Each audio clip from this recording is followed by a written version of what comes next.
বিসমিল্লাহির রহমানির রহিম। সম্মানিত সভাপতি, উপস্থিত আজকের এই সম্মেলনের প্রধান অতিথি, আমাদের সবার প্রিয় নেতা, বাংলাদেশ জাতীয়তাবাদী দলের চেয়ারপারসন, দীর্ঘ 17 বছর যিনি কারাবরণে আছেন। এই জন্য আমি বলছি, শেখ হাসিনা এবং 11 সরকার তাকে দেশ থেকে নির্যাতন করে ওনার কোমর ভেঙে দিয়ে জোর করে দেশ ত্যাগ করতে বাধ্য করেছিলেন। 17 বছর উনি বিদেশে আছেন, বিদেশে থাকা মানে উনি কারাবরণে আছেন। এই 17 বছর উনি বিদেশে অবস্থান করে বাংলাদেশের রাজনীতির নিয়ন্ত্রক হয়েছেন। আমি শেখ হাসিনাকে অত্যন্ত আন্তরিকভাবে ধন্যবাদ দিই। শহীদ প্রেসিডেন্ট জিয়া রহমান এই বাংলাদেশ জাতীয়তাবাদী দল গঠন করেছিলেন, মহান স্বাধীনতার ঘোষক। উনি যদি সেদিন স্বাধীনতার ঘোষণা না দিতেন, তাহলে বাংলাদেশ নামক এই রাষ্ট্রটি আমরা পেতাম না, বাংলাদেশের মুক্তিযুদ্ধ হতো না, বাংলাদেশ পাকিস্তানের একটি অঙ্গরাজ্য থাকত।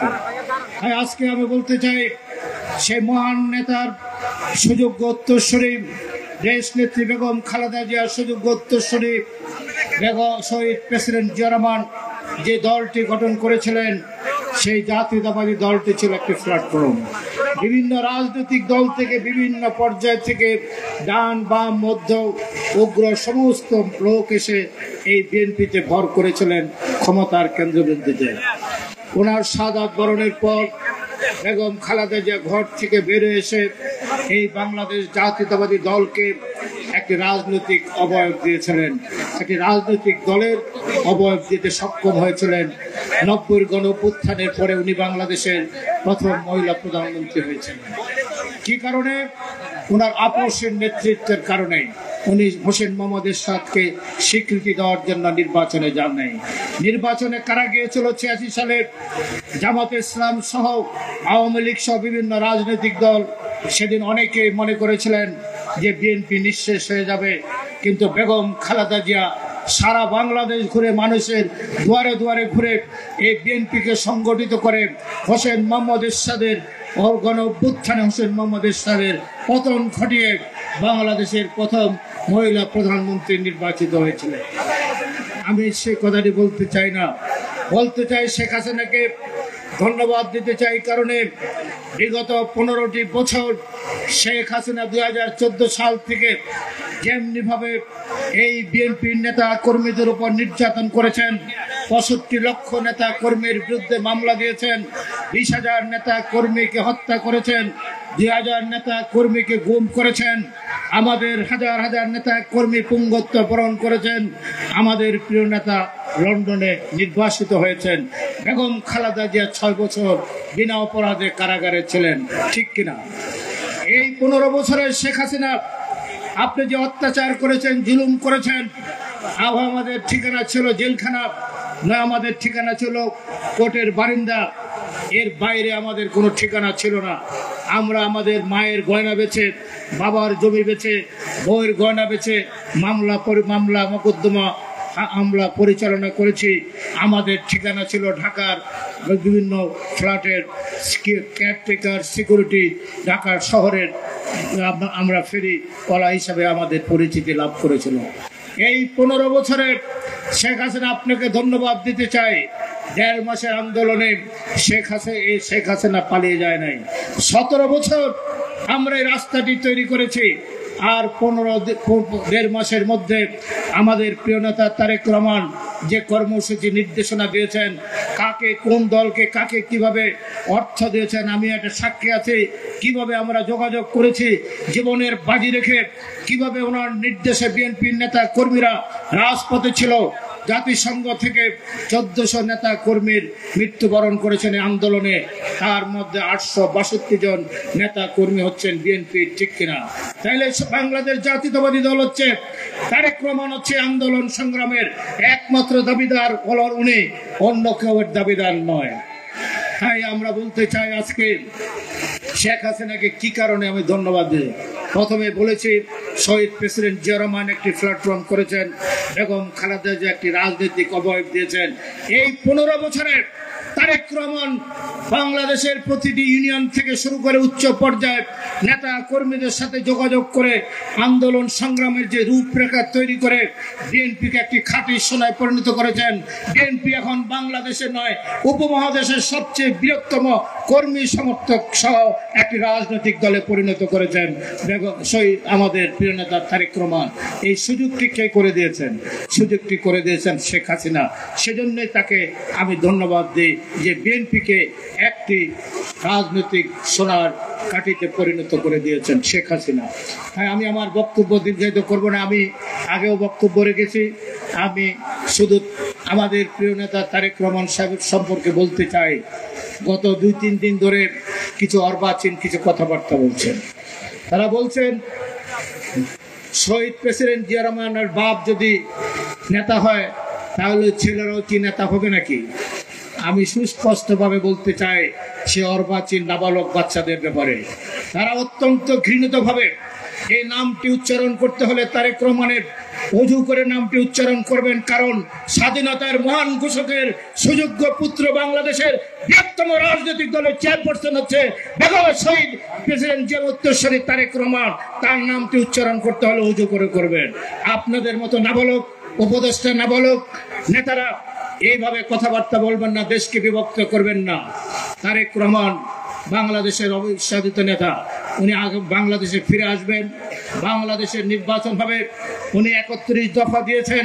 2.5 বছর আগে যদি কোনো সংস্কারের প্রয়োজন হয়, আপনাদের যদি কোনো উপদেশ থাকে তাহলে আপনারা সংযোজন করতে পারেন, এটা উনি বলেছেন। উনি বলেছেন বিএনপি যদি 250 না 280 সিটও পায়, বিএনপি এককভাবে সরকার গঠন করবে না। যারা আমাদের সাথে আন্দোলন সংগ্রামে ছিল, আমরা সবাইকে নিয়ে জাতীয় সরকার গঠন করব। কারণ শেখ হাসিনা বাংলাদেশের এমন কোনো প্রতিষ্ঠান নাই যে প্রতিষ্ঠান ধ্বংস করে দেয় নাই। 27 লক্ষ কোটি টাকা বাংলাদেশ থেকে তার পরিবার লুণ্ঠন করে বিদেশে পাচার করেছে। এই টাকা ফেরত আনতে হলে আমাদেরকে একটি ঐতিহাসিকভাবে একটি জাতীয় সরকার গঠন করে, সৎ মানুষের সরকার গঠন করে আমাদের দেশ পরিচালিত করতে হবে। যেমনি ভাবে শহীদ প্রেসিডেন্ট জিয়া রহমান তারাবিহীন ঝুরি থেকে বাংলাদেশকে একটি সমৃদ্ধশালী বাংলাদেশে পরিণত করেছিলেন, একটি দুর্ভিক্ষের দেশ থেকে একটি বাংলাদেশকে আন্তর্জাতিক পর্যায়ে একটি আত্মমর্যাদাশীল জাতিতে পরিণত করেছিলেন শহীদ প্রেসিডেন্ট জিয়া রহমান এবং বেগম খালেদা জিয়া। একটি কাজ করেছেন, সেটি হলো মেয়েদের শিক্ষার ক্ষেত্রে। শেখ হাসিনা আমি শুনেছি পার্লামেন্টে দাঁড়িয়ে বলেন ওনার বাবার নাকি স্বপ্ন ছিল মেয়েদের বিনা বেতনে পড়ালেখা করার, উপবৃত্তি দেওয়ার, বিনা বেতনে বই দেওয়ার। এটি হাস্যকর ব্যাপার। এটি করেছেন বেগম খালেদা জিয়া। মেয়েদের বিনা বেতনে পড়ালেখার ব্যবস্থা করেছেন, ইন্টারমিডিয়েট পর্যন্ত উপবৃত্তির ব্যবস্থা করেছেন, বিনা বেতনে বই দেওয়ার ব্যবস্থা করেছেন। এবং আজকে বাংলাদেশের গ্রাম অঞ্চলে যে শুনশান নিরাপত্তা, যে যে সংস্কৃতির পরিবর্তন হয়েছে, বিবর্তন হয়েছে, এই বিবর্তনের মালিক হলেন বেগম খালেদা জিয়া। আপনারা মায়েরা যেখানে আছেন, আমাদের বয়সী যারা আছেন, দেখেছেন ছোটবেলায় গ্রামে শাশুড়ি ননদ বউ যে ঝগড়াঝাটি গ্রামের এই বাড়ি থেকে ওই বাড়ি পর্যন্ত শোনা যেত। বেগম খালেদা জিয়ার এই যে শিক্ষানীতির কারণে আজকে গ্রামে মেয়েদের পোশাক আশাকের, তাদের কসমেটিক্সের এবং তাদের আচার আচরণের যে বিবর্তন হয়েছে, পরিবর্তন হয়েছে, এর সম্পূর্ণ দাবিদার হচ্ছেন বেগম খালেদা জিয়া, অন্য কেউ নয়। তাই আমি বলতে চাই, আমি একদিন বেগম খালেদা জিয়াকে জিজ্ঞাসা করলাম, উনি প্রধানমন্ত্রী সন্ধ্যাকালীন সুগন্ধা উনি বসেছেন, আমি তখন একজন তরুণ সংসদ সদস্য 91 সালে। আমি গ্রামে গেলে মানুষ আমাদের জিজ্ঞাসা করে, ভাই মেয়েদের তো লেখাপড়ার ব্যবস্থা করে দিয়েছেন, তাইলে ছেলেদের কি হবে? ছেলেরা তো বিনা বেতনে পড়ালেখা, তাইলে যে ভারসাম্য বিনষ্ট হবে, এটার কি হবে? তা আমি সন্ধ্যাকালীন প্রধানমন্ত্রীর কার্যালয়ে ওনাকে প্রশ্ন করলাম, মাননীয় নেত্রী প্রধানমন্ত্রী, গ্রামে গেলে মানুষ এই কথাটি জিজ্ঞাসা করে। উনি আমাকে একটি সহজ সরল উত্তর দিলেন। উনি বললেন, দেখো উত্তর দেওয়া যেই পরিবারের মা শিক্ষিত সেই পরিবারের কোনো মানুষ অশিক্ষিত থাকতে পারে না। আজকে যে মেয়েটি বিনা বেতনে পড়ালেখা করছে সে আগামী দিনে মা হবে, ওই পরিবারটি শিক্ষিত হবে, জাতি শিক্ষিত হবে। এটাই হলো বেগম খালেদা জিয়া। তাই আমি ওনার প্রতি শ্রদ্ধা এবং আমাদের প্রিয় নেতা তারেক রহমান সাহেবের বক্তব্য শুনব। এটি বলে আপনারা এমন কোনো কর্ম করবেন না। 17 বছর সহ্য করেছেন, বাবা মার জমি বেচে, মায়ের গয়না বেচে, বইয়ের গয়নাগাটি বেচে পালিয়ে থেকে আন্দোলন সংগ্রাম করেছেন। এই হঠাৎ করে আমাদের কিছু লোকের মধ্যে যেন হঠাৎ করে কিছু ধন দৌলত হওয়ার একটি অপচেষ্টায় তারা লিপ্ত হয়েছেন, সেটি অন্য রাজনৈতিক দল পুঁজি করার চেষ্টা করছেন। আমি এই জন্য বিনয়ের সাথে আপনাদের বলতে চাই, এমন কোনো কর্ম করবেন না যে কর্মের কারণে শহীদ প্রেসিডেন্ট জিয়া রহমান যে দল গঠন করেছেন, বেগম খালেদা যে দলের নেত্রী ছিলেন, আজকে আমাদের নেতা তারেক রহমান, ওনার গায়ে যেন কোনো কাদা না লাগে, এমন কোনো কর্ম করবেন না।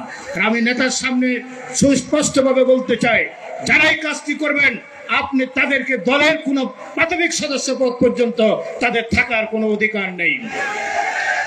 এবং যারা আমরা শুনতে পাচ্ছি বিভিন্ন জায়গায়, আমি বাগেরহাট আমি অনেক জেলায় আমাকে নেতা পাঠিয়েছেন, আমি গিয়েছি। পরশুদিন আমি বাগেরহাটে গিয়েছি। সেখানে একটি কথা, আমাদের কিছু নেতা হঠাৎ করে আওয়ামী প্রীতিতে খুব মুগ্ধ হয়ে যাচ্ছেন। আওয়ামী লীগের নেতাদের টাকা আছে, তাদেরকে দলে নিয়ে আসার অপচেষ্টায় লিপ্ত। কেউ যদি দলে আসতে চায় আসুক, 5 বছর 6 বছর পিছনের কাতারে বসে থাকুক, শুদ্ধ হোক, তারপরে। আর যারা আন্দোলন সংগ্রাম করে আমাদের দলের গত 17 বছর ছিল, তারাই নেতা হবে। সে শিক্ষিত হোক আর অশিক্ষিত হোক, অর্ধ শিক্ষিত হোক, সেই নেতা হবে, অন্য কেউ নেতা হবে না। এটা আপনি নির্দেশ দেবেন। এই বলে আমি আমার বক্তব্য এখানে শেষ করছি। খোদা হাফেজ। বাংলাদেশ জিন্দাবাদ। শহীদ জিয়া অমর হোক। দেশ নেত্রী বেগম খালেদা জিয়া জিন্দাবাদ। আমাদের প্রিয় নেতা তারেক রহমান জিন্দাবাদ।